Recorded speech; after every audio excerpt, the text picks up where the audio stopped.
पगली, कैसे पति के धोखे का शिकार हुई नंदिनी। आजकल आपके टूर बहुत लग रहे हैं। क्या बात है जनाब। नंदिनी संजय से चुहलबाजी कर रही थी। क्या करूं, नौकरी का सवाल है, नहीं तो तुम्हें छोड़कर जाने का मेरा मन बिल्कुल भी नहीं करता है। संजय ने भी हंसी का जवाब हंसी में दे दिया। पहले तो ऐसा नहीं था, फिर अचानक इतने ज्यादा टूर क्यों हो रहे हैं? इस बार नंदिनी ने संजीदगी से पूछा था। तो क्या घर बैठ जाऊं? संजय को गुस्सा आ गया। इसमें इतना गुस्सा होने की क्या बात है? मैं तो यूं ही पूछ रही थी, नंदिनी बोली। जैसा कंपनी कहेगी वही करना पड़ेगा। ठीक है, पर तुम मुंह झा पर शक कर रही हो, संजय ने कहा, जैसे मैं किसी और से मिलने जाता हूँ, है न? अरे, मैं तो मजाक कर रही थी, नंदिनी ने कहा। तुम्हारे मन में ऐसे ऐसे ख्याल आ जाते हैं जिनका कुछ भी मतलब नहीं होता है। अच्छा बाबा, माफ कर दो। मैं तो इसलिए कह रही थी कि गर्मी की छुट्टियों में हम सब बच्चों के साथ कहीं बाहर घूमने चलें, नंदिनी जैसे अपनी सफाई पेश कर रही थी। ठीक है, देखते हैं, संजय ने कहा। एक दिन घर के कामकाज निपटाकर नंदिनी छत पर चली गई थी, तभी दरवाजे की घंटी बजी। जब दरवाजा खोला तो सामने पड़ोसन रागिनी खड़ी थी। आओ रागिनी भाभी, अचानक कैसे आना हुआ? नंदिनी ने पूछा। तुम्हें पता है नंदिनी की आजकल कॉलोनी में क्या हो रहा है? ऐसा क्या हो रहा है जो मुंह नहीं पता? अरे, पिछले कई दिनों से एक पगली इस कॉलोनी में आई हुई है और सब बच्चे उसे छेड़ते रहते हैं।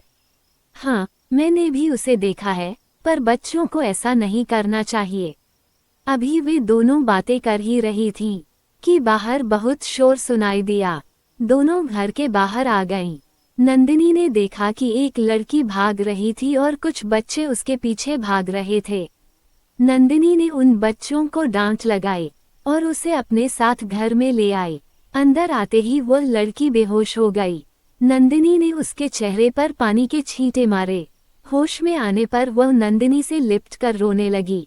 नंदिनी ने लड़की से उसका नाम पूछा, लेकिन वह चुप रही। फिर वह जोर जोर से चिल्लाने लगी और नंदिनी से ऐसे लिपट गई जैसे उसे कुछ याद आ गया हो। नंदिनी ने उसे आराम से बैठाया और उसे खाने को दिया, तो वह फटाफट 5-6 रोटियां खा गई, जैसे बहुत दिनों से भूखी हो। कौन हो तुम? पड़ोसन रागिनी ने उस लड़की से पूछा, तो वह चुप रही। कई बार पूछने पर वह बोली, रेवा रेवा रेवा। नंदिनी, पता नहीं ये कहाँ से आई है, अब इसे यहाँ से जाने को कह दे, रागिनी ने नंदिनी को सलाह दी। कैसी बातें कर रही हो भाभी, कुछ देर आराम कर ले, फिर जाने को कह दूंगी, नंदिनी बोली। देख, मैं कह रही हूँ कि ऐसे लोगों से दूर ही रहना चाहिए, रागिनी ने उसे फिर से समझाने की कोशिश की। भाभी, आपको पता है कि मैं एक एनजीओ के साथ काम कर रही हूँ। मैं उनसे बात करूंगी, आप परेशान ना हो, नंदिनी बोली। ठीक है, जैसी तुम्हारी मर्जी, कहकर रागिनी चली गई। नंदिनी जब वापस आई तो देखा कि वह लड़की कमरे के एक कोने में दुबकी डरी समी बैठी थी। नंदिनी ने उसे आवाज लगाई, रेवा। वो कुछ नहीं बोली, बल्कि और सिमट कर बैठ गई। नंदिनी उसके पास गई और पूछा, रेवा नाम है न तुम्हारा? उस लड़की ने धीरे से अपना सिर हाँ में हिला दिया। नंदिनी ने उससे कहा, देखो, डरो नहीं, बताओ तुम कहाँ से आई हो, हम तुम्हें तुम्हारे घर पहुँचा देंगे। वो लड़की इतना ही बोली, मेरा कोई घर नहीं है बीबी जी।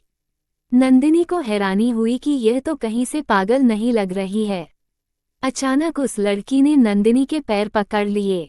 नंदिनी को उसका बदन गरम लगा, ऐसा लगता था जैसे उसे बुखार हो। अच्छा ठीक है, आज की रात तुम यहीं रह जाओ, कल मैं तुम्हें अपनी संस्था में ले जाऊंगी। बीबी जी, आप मुंह अपने पास रख लो, मैं घर का सारा काम करूंगी, कहकर वह फिर से रोने लगी। अच्छा, आज तो तुम यहीं रहो, फिर कल देखेंगे, नंदिनी बोली। संजय रात को काफी देर से आया था, सो उसे उस लड़की के बारे में कुछ नहीं पता था। अगली सुबह नंदिनी ने संजय को उस लड़की के बारे में बताया। संजय ने साफ शब्दों में कह दिया, नंदिनी, इसको अभी घर से निकालो, पता नहीं कौन है।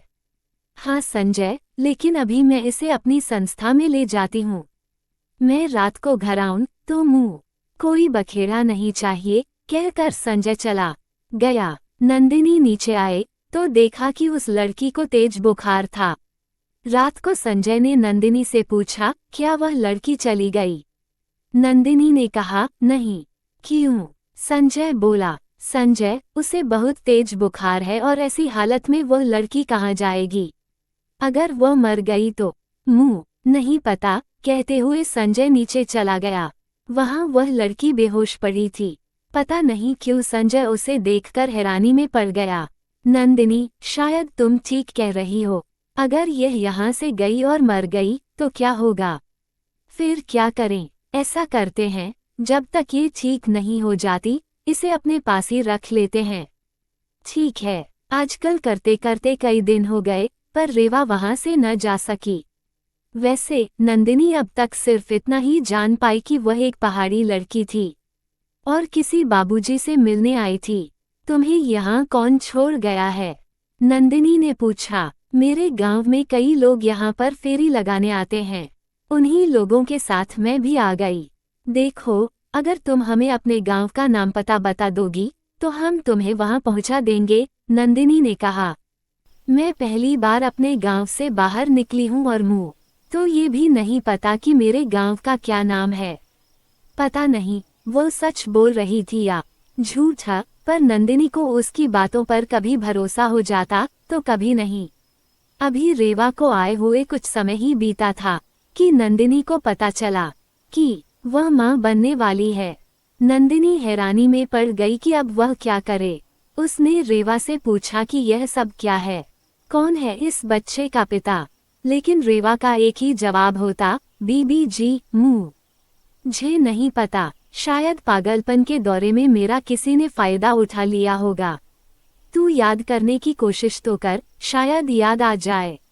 नहीं बीबी जी, क्योंकि जब मुझे दौरा पड़ता है तो उस वक्त की सारी बातें मैं भूल जाती हूँ।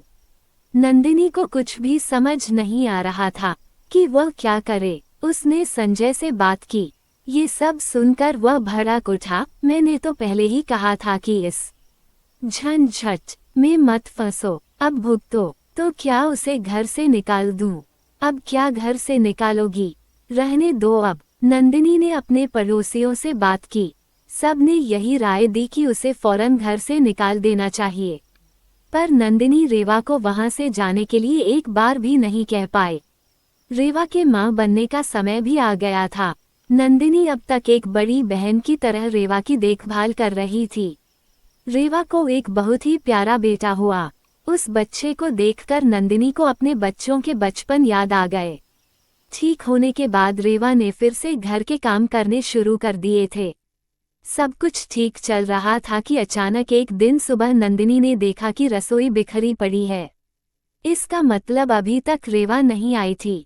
कुछ देर उसका इंतजार करने के बाद नंदिनी उसके कमरे में आई तो देखा कि रेवा कमरे में नहीं थी और उसका बच्चा पलंग पर सो रहा था। नंदिनी ने बच्चे को गोद में उठा लिया। बच्चे के पास एक चिट्ठी रखी थी। नंदिनी ने उसे पढ़ना शुरू किया। दीदी, मैं पागल नहीं हूँ, लेकिन मुझे पागल बनना पड़ा, क्योंकि अगर मैं ऐसा नहीं करती तो आप मुझे अपने घर में नहीं रखती। मैं बहुत गरीब घर से हूँ। कुछ समय पहले संजय साहब मेरे गांव आए थे। उन्होंने एक अच्छी जिंदगी के सपने दिखाए, लेकिन बदले में आपने जान ही लिया होगा कि मैंने कितनी बड़ी कीमत चुकाई है। दीदी, मैंने ही साहब को मजबूर किया था कि अगर वे अपने घर में नहीं रहने देंगे तो मैं आपको सब कुछ सच बता दूंगी। साहब जैसे भी हैं, लेकिन वह अपना घर नहीं तोड़ना चाहते हैं। अगर मैं चाहती तो आपके घर रह सकती थी, लेकिन मैं जानती हूँ कि सच को ज्यादा दिनों तक नहीं छिपाया जा सकता। दीदी, आप इतनी अच्छी हैं कि कभी भी लगता था कि मैं आपके साथ बेईमानी कर रही हूँ, लेकिन इस बच्चे की वजह से चुप कर जाती थी। दीदी, अब यह आपका बच्चा है, आप जैसे चाहें इसकी परवरिश कर सकती हैं। मैंने साहब को माफ कर दिया है, आप भी उनको माफ कर दो। नंदिनी चिट्ठी पढ़कर मानो आसमान से नीचे गिर पड़ी। इतना बड़ा धोखा, इतना बड़ा गुनाह। उसकी आंखों के सामने सब कुछ होता रहा और उसे पता भी नहीं चला। उसने कभी भी संजय और रेवा को एक साथ नहीं देखा था और न ही दोनों को कभी बातें करते सुना था, तो फिर कब? नंदिनी को लगा कि कमरे की दीवारें चीख चीख कर कह रही हैं, नंदिनी, पगली वह नहीं तू थी जो अपने पति और एक अनजान लड़की पर भरोसा कर बैठी। पगली, पगली, पगली। मेरे प्यारे दोस्तों, आपको मेरी यह कहानी कैसी लगी मुझे कमेंट में ज़रूर बताएं। अच्छी लगी हो तो प्लीज़ प्लीज़ प्लीज़ इसे शेयर और लाइक ज़रूर करें। धन्यवाद, धन्यवाद, धन्यवाद। आपका बहुत बहुत धन्यवाद।